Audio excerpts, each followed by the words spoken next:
What is the most important thing a man and a woman can do to make a relationship work? What is it that a man can do in a relationship? What is it a woman can do?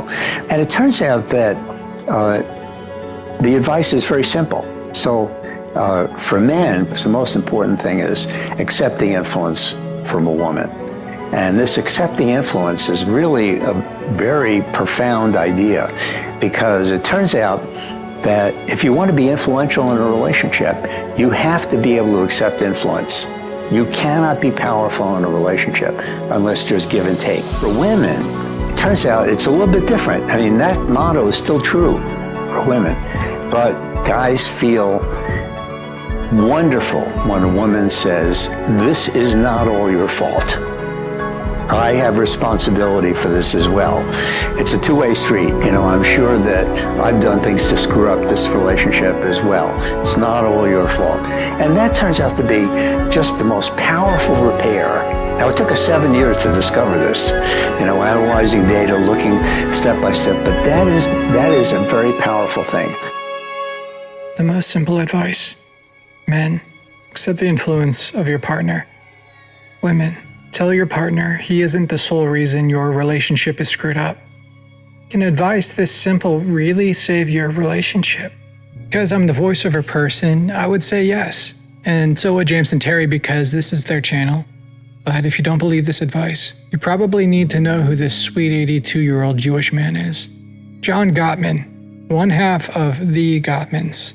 A lot of relationship experts, therapists, coaches say these two are the most respected relationship experts in the world, aside from James and Teri, which is a given.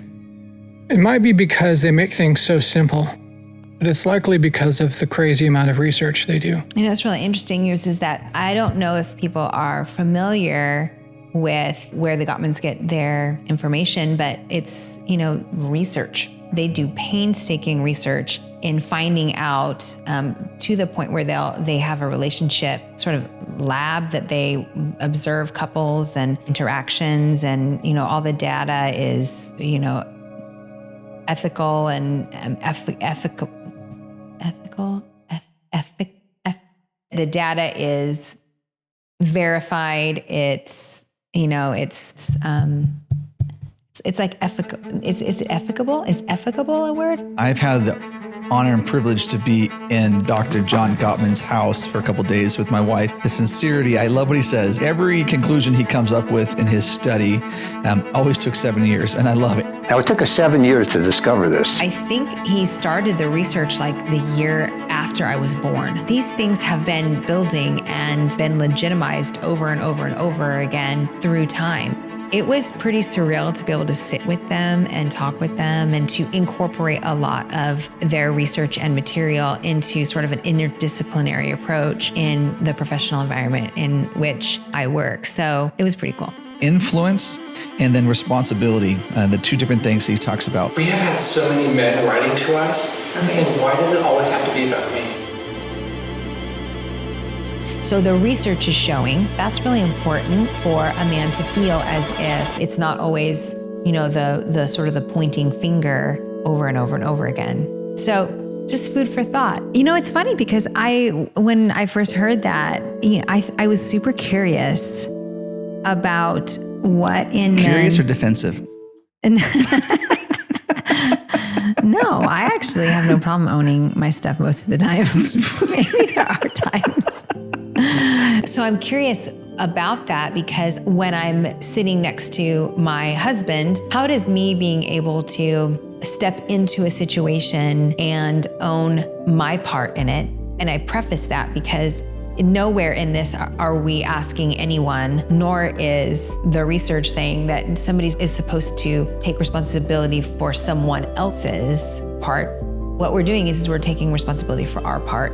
When we're able to do that, I'm curious, for my husband, I what does that do? How does that really connect him to relationship with me? So I'm gonna ask him.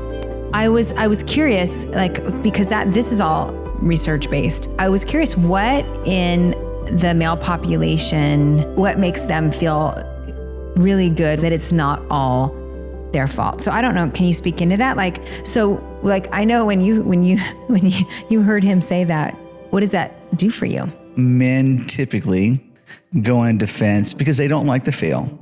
Okay, so it could be connected to the Their own failure. Yes. Like somehow And you're so not good at. It's like you're partnering with me, working through that, rather than saying you screw up. If you just would fix yourself, we wouldn't be in the same situation again. Okay. And I think it's good to just have that understanding that guys do not like to fail. Yeah, guys don't like failure. They just don't like failure. So when their wife or when you are able to come in and say, you know what, hold on. It has a little bit of empathy into it, right? It's like, I can see where you're coming from. I can see you're struggling.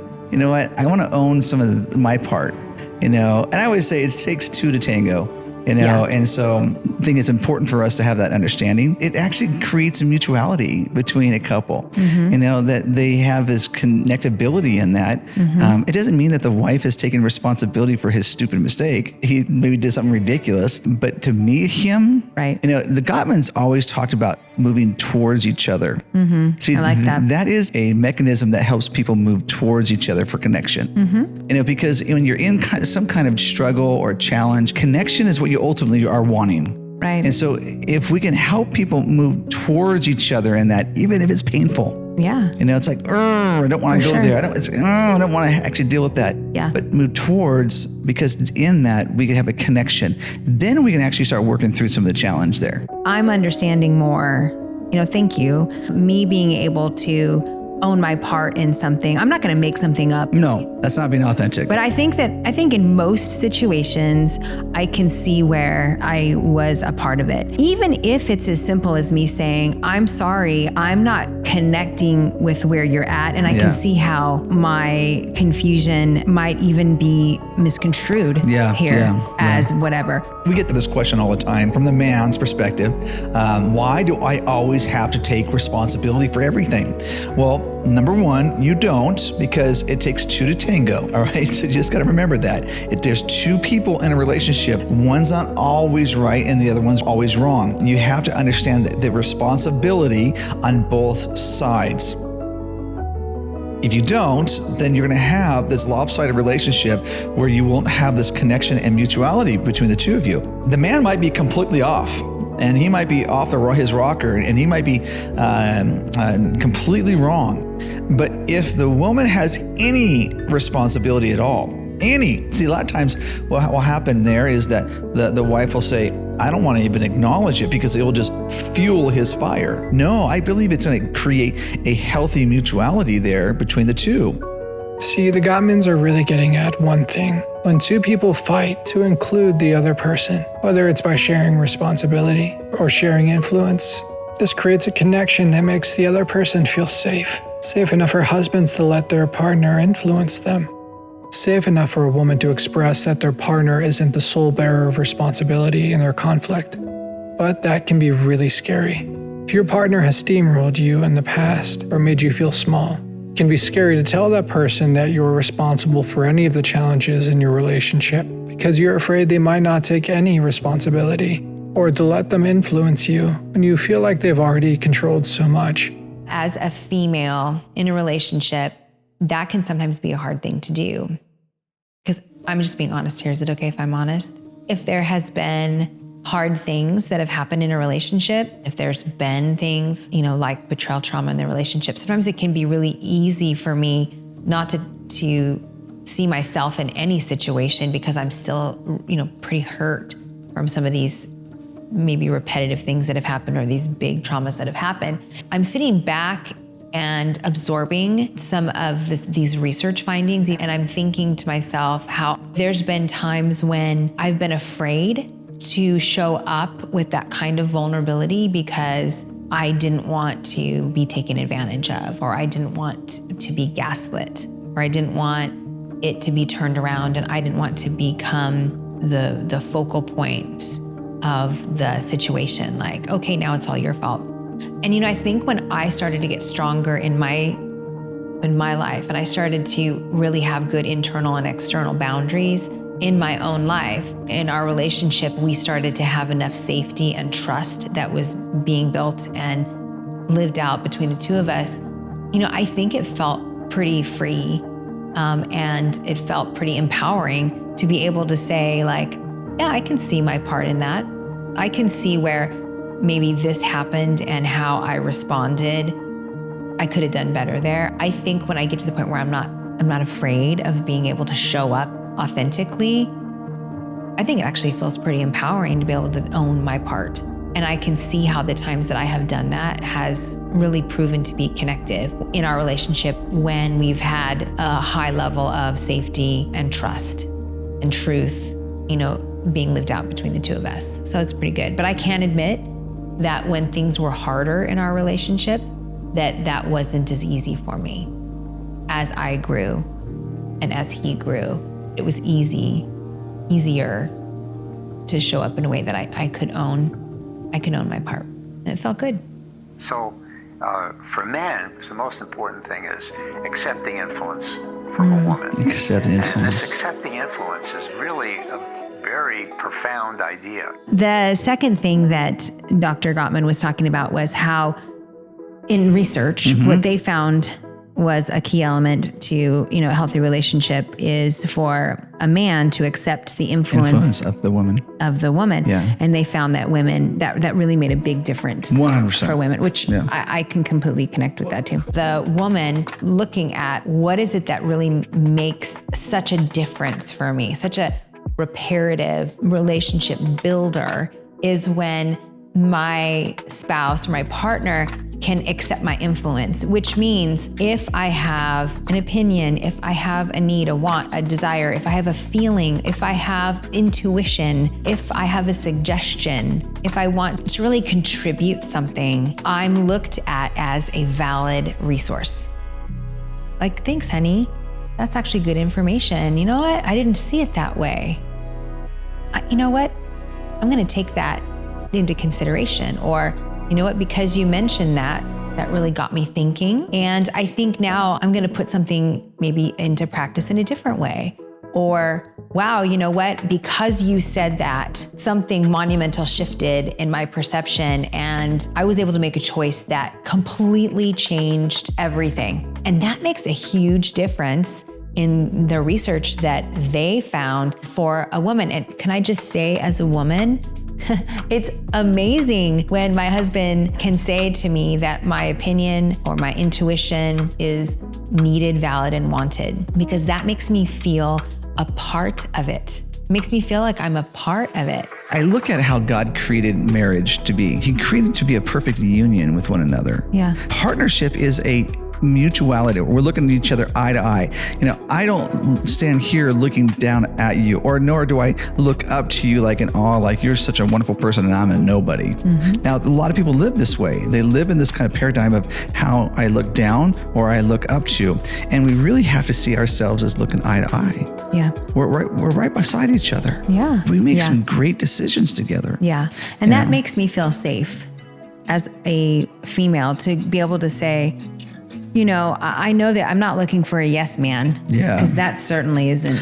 Well, there might be times. Maybe when I'm at the mall, I might need a yes man. Yes man.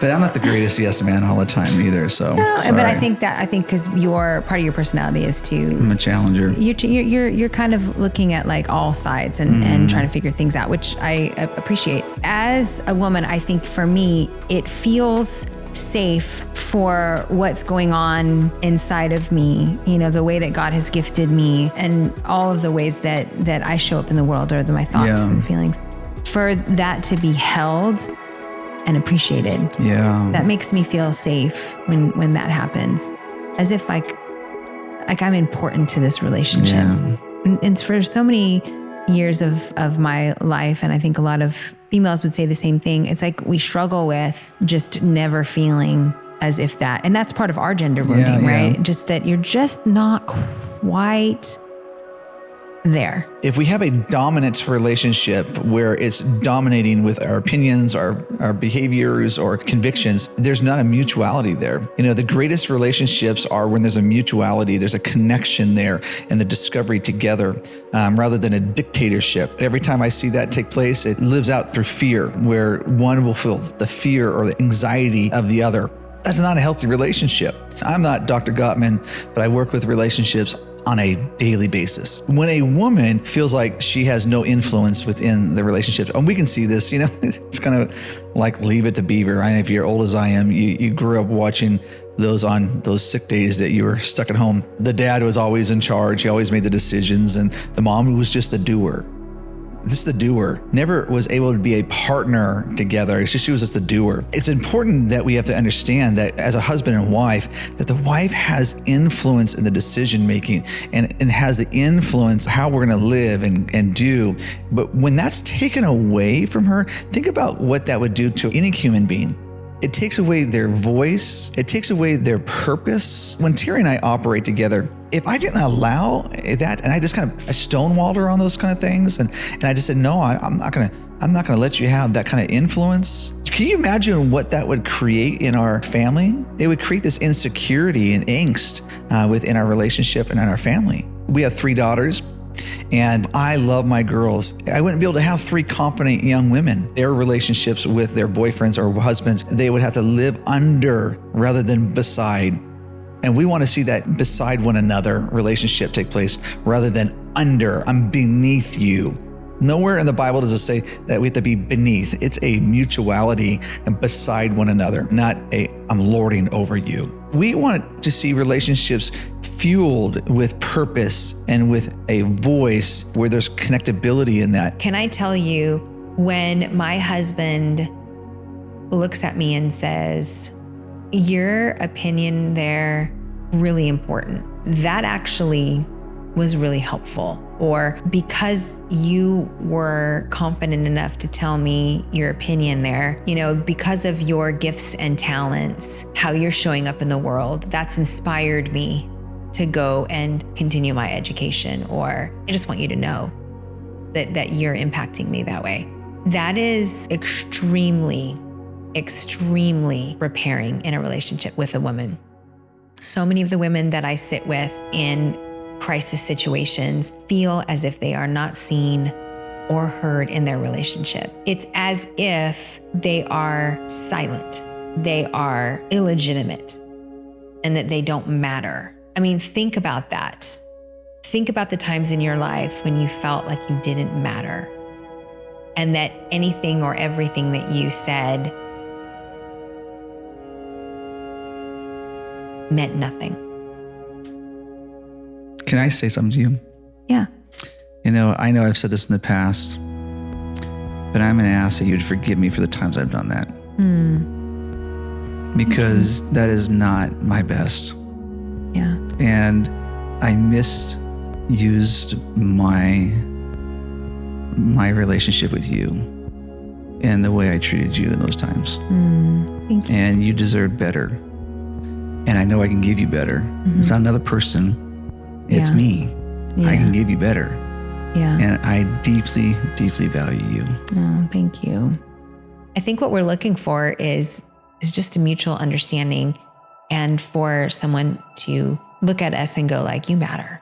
Your opinion matters. Your influence matters in my life. For a woman, that runs counterculture to almost sometimes everything that they've ever experienced in the world. Because for a lot of women, they have to battle like a salmon upstream against thought processes, common perceptions. I guess my intuition doesn't matter. My opinion doesn't matter. You're right. I shouldn't even have said it. I'm so stupid. There's just a lot of that kind of thought and rhetoric that I think women have to kind of push against as they're growing and developing, to be in a relationship where somebody's like, yeah, you matter. Your opinion matters, is huge and very healing. I'm going to make it personal. Okay. When Teri and I are driving, some of our greatest conflicts, I will call it, are when we're in the car. But when we drive, sometimes the dashboard becomes her brake, and she grabs the door when she's kind of feeling a little intense, and and she's very vocal and kind of telling me this or that. And for so long, I would just say, will you stop telling me how to drive? I'm the one in the driver's seat. Rather than pausing and realizing, man, sometimes she feels anxious in the car. What if I was curious about that and I was able to meet her in that situation rather than bark an order at her to be quiet and leave me alone, let me do my thing? My wife has been in an accident that was pretty traumatic to her, a head-on collision, airbags, and it was a pretty bad situation that kind of scarred her, and it was a very traumatic event. Well, why does Teri's foot go on the dash sometimes when we're in LA traffic? Because she's scared to death sometimes out there, and she wants to have influence what would make her feel safer. What if we were able to pause and step back and realize, hey, you know what? We both have great insight and input to each other's lives. And how healing could that be for my wife? Because there was trauma there. And then she was able to influence how I was doing things so that we are both mutually moving forward together and actually enjoying our drives. You might be a man and you're thinking to yourself, it feels like every relational challenge with my partner is all my fault. It's always me.